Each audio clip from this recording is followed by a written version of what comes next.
I almost want to push this video to tomorrow because I'm tired.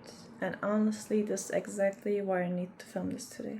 Because the whole point of this reset is not about waiting for the perfect day. It's not about waiting until I have the perfect energy. It's not about waiting until my room is clean, my routine is stable, my confidence is high, and my life finally looks aesthetic. This week taught me something different. The reset is not when everything becomes perfect. The reset is when I stop disappearing. So this is reset week 3. Still messy, still building, but not disappearing anymore. This week was not perfect. I do not suddenly become the most disciplined version of myself, obviously. I did not wake up every day with a perfect motivation. I did not have a flawless routine. I still overthought. I still had messy moments. Still had days where I felt behind, but something changed. I came back faster. And maybe that does not look impressive from the outside. Maybe nobody claps for that. Maybe it does not look like a big transformation yet. But for me, this is the part that matters the most. Because my old pattern was not just having a bad day. My old pattern was disappearing after the bad day. One messy morning would become a messy day. One missed task would become a missed week.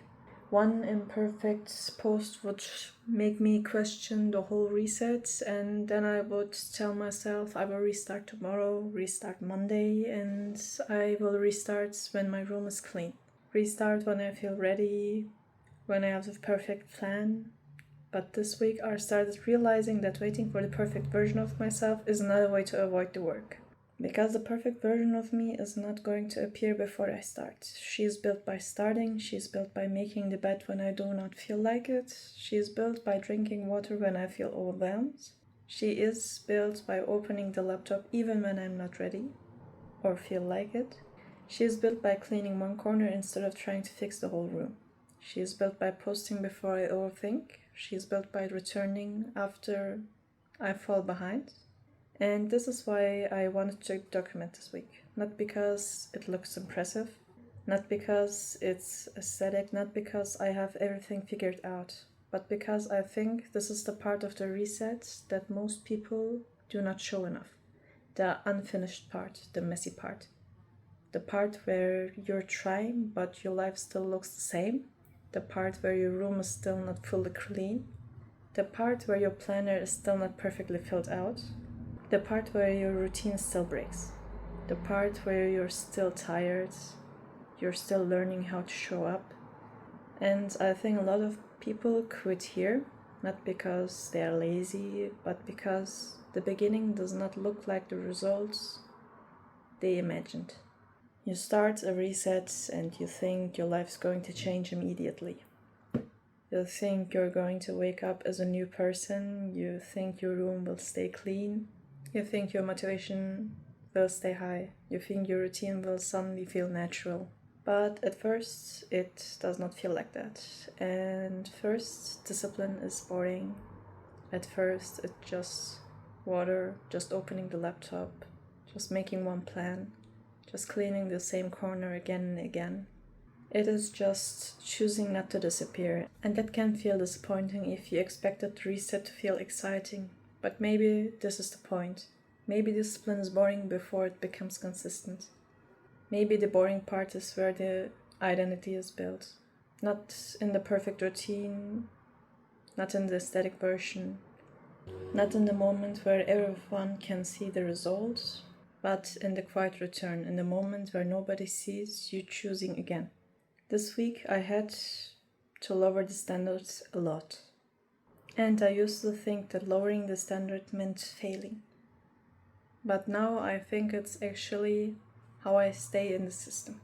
Because on a good day, it is easy to make big plans. It is easy to imagine the perfect routine.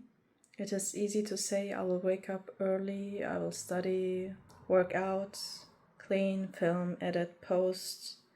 But the real life happens. You get tired.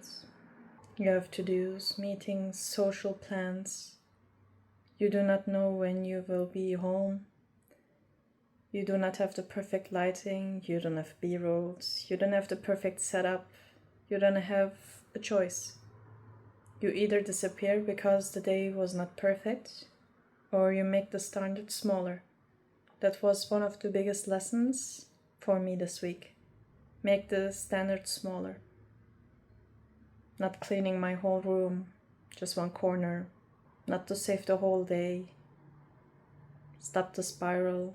Not becoming a completely different person overnight. One honest check-in, not filming the perfect routine. Post the honest version. This is what I meant by building discipline from zero. It's not glamorous, it's not always aesthetic, it's not always motivating. Sometimes it's just learning how to return without drama. And I think this is the skill I'm actually building. Not perfection, but the return. Because if I can return after a messy day, I can keep going. If I can return after missing something, I can keep building. If I can return when I'm tired, I can trust myself more. And that trust matters. Confidence comes from evidence, small evidence, repeated evidence. Evidence that you did not disappear, that you come back, that you did one useful thing even when the day was not perfect. The evidence looked small. It looked like making your bed, opening the laptop, writing one plan, filming even when I did not feel ready, cleaning one corner, admitting that I'm still messy, but I'm trying. And maybe this is not impressive yet, but this is real. And I would rather build something real slowly than perform a perfect version of my life for a few days and then disappear again. Because I do not want this reset to be another short burst of motivation. I want it to become a system, a way of returning, a way of rebuilding trust with myself, a way of proving that I can keep showing up even when my life does not look like the version I want yet. So if you're watching this and your life still feels messy while you're trying to change, I want you to know you're not failing just because it still looks unfinished. You're not failing because your room is not perfect. You're not failing because your routine is not flawless. You're not failing because you still overthink.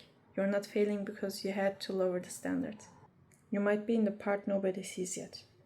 The part where the identity is being built, where the old patterns is being broken, where you learn how to come back.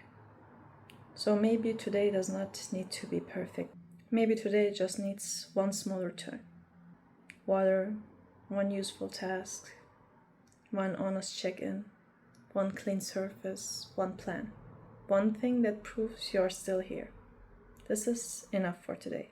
Not forever, not as the final standard, but as the return standard.